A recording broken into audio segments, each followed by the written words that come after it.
aku, instansiku, dan Smart ASN. Perkenalkan, nama saya Rizky Amelia, peserta Latsar 2022 Kabupaten Majalengka, golongan 3, angkatan 1, kelompok 3, pengampu Insinyur Haji Dede Dahman Daud, MM. Profil instansi: Badan Kepegawaian Pengembangan Sumber Daya Manusia BKPSD Majalengka dibentuk berdasarkan Pasal 6 Peraturan Daerah Kabupaten Majalengka Nomor 14 Tahun 2016 tentang pembentukan dan susunan perangkat daerah Kabupaten Majalengka sebagaimana telah diubah dengan Peraturan Daerah Kabupaten Majalengka Nomor 12 Tahun 2019 tentang perubahan atas Peraturan Daerah Nomor 14 Tahun 2016 tentang pembentukan dan susunan perangkat daerah Kabupaten Majalengka. BKPSD Majalengka beralamat di Jalan KIJ Abdul Halim Nomor 17 Majalengka. BKPSD Majalengka mempunyai visi terwujudnya manajemen kepegawaian daerah yang berkarakter menuju aparatur yang religius, profesional, dan sejahtera. Misi: menyelenggarakan manajemen kepegawaian yang bersih, terbuka, bergerak, dinamis, dan terpercaya, akuntabel. Mewujudkan aparatur pemerintah daerah yang religius dan profesional, meningkatkan kesejahteraan aparatur pemerintah daerah. Struktur instansi: BKPSD Majalengka terdiri dari Kepala Badan, Sekretaris Badan yang mempunyai 2 subbagian, yaitu Subbagian Umum dan Kepegawaian, lalu Subbagian Keuangan. BKPSD Majalengka juga mempunyai 4 bidang. Yang pertama, bidang pengembangan sumber daya manusia. Yang kedua, bidang pengadaan, pemberhentian, dan informasi. Yang ketiga, bidang penilaian kerja dan kesejahteraan. Dan yang keempat, bidang kepangkatan dan pengembangan karir.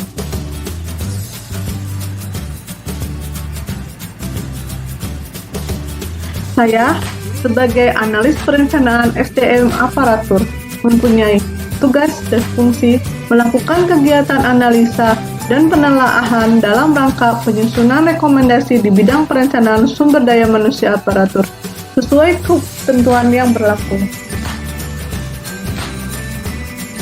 Layanan yang diberikan: menyediakan format kebutuhan ASN, PNS, dan P3K untuk diinput oleh masing-masing OPD, memverifikasi dan memvalidasi data kebutuhan ASN, baik CPNS dan P3K, berdasarkan hasil analisis kebutuhan semua OPD, memberikan informasi persyaratan dalam pelaksanaan CAT, SKD, dan SKB sesuai ketentuan yang berlaku, menganalisa dan menelaah berkas terkait hasil seleksi CPNS dan P3K sesuai prosedur dan ketentuan yang berlaku, menganalisa dan menelaah berkas terkait pengangkatan CPNS menjadi PNS sesuai prosedur dan ketentuan yang berlaku, mempersiapkan draft pengambilan sumpah atau janji PNS dan P3K sesuai dengan prosedur dan ketentuan yang berlaku.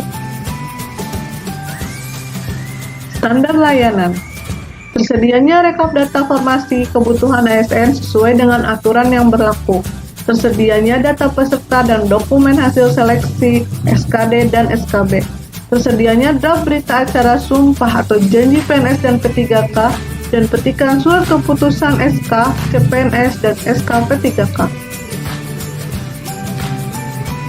Keterkaitan tugas dengan visi dan misi: menyediakan data yang akurat sehingga penyelenggaraan manajemen kepegawaian yang bersih, terbuka, bergerak, dinamis, dan terpercaya. Lalu, dengan adanya ketepatan jumlah kebutuhan formasi, maka akan meningkatkan kesejahteraan aparatur pemerintah daerah. Smart ASN. Smart ASN adalah pegawai dengan kompetensi dan kinerja dengan profesionalisme yang tinggi, sehingga mampu beradaptasi dan semakin responsif terhadap perubahan dan pencapaian tujuan suatu instansi. Smart ASN adalah jawaban dari prioritas pembangunan sumber daya manusia dan grand design dari reformasi birokrasi nasional. Nilai-nilai Smart ASN: 1. Integritas, 2. Nasionalisme, 3. Profesionalisme, 4. Berwawasan global, 5. Menguasai IT dan bahasa asing, 6. berjiwa hospitality, 7. Entrepreneurship, dan 8. Memiliki jaringan yang luas. Perwujudan Smart ASN dalam pekerjaan. Yang pertama, menjaga nama baik instansi dengan memaksimalkan kemampuan berliterasi digital. Contoh, tidak turut serta menyebarkan hoaks dan ikut menyebarkan informasi positif di sosial media.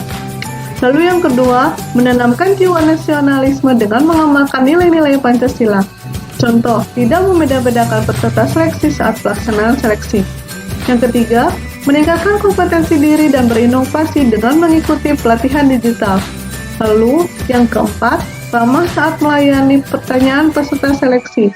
Yang kelima, membangun hubungan dengan rekan kerja dan seluruh pegawai di instansi, karena dengan kerjasama suatu kegiatan akan berjalan dengan lancar.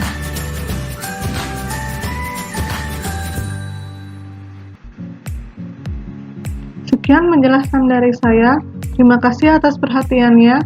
Wassalamualaikum warahmatullahi wabarakatuh.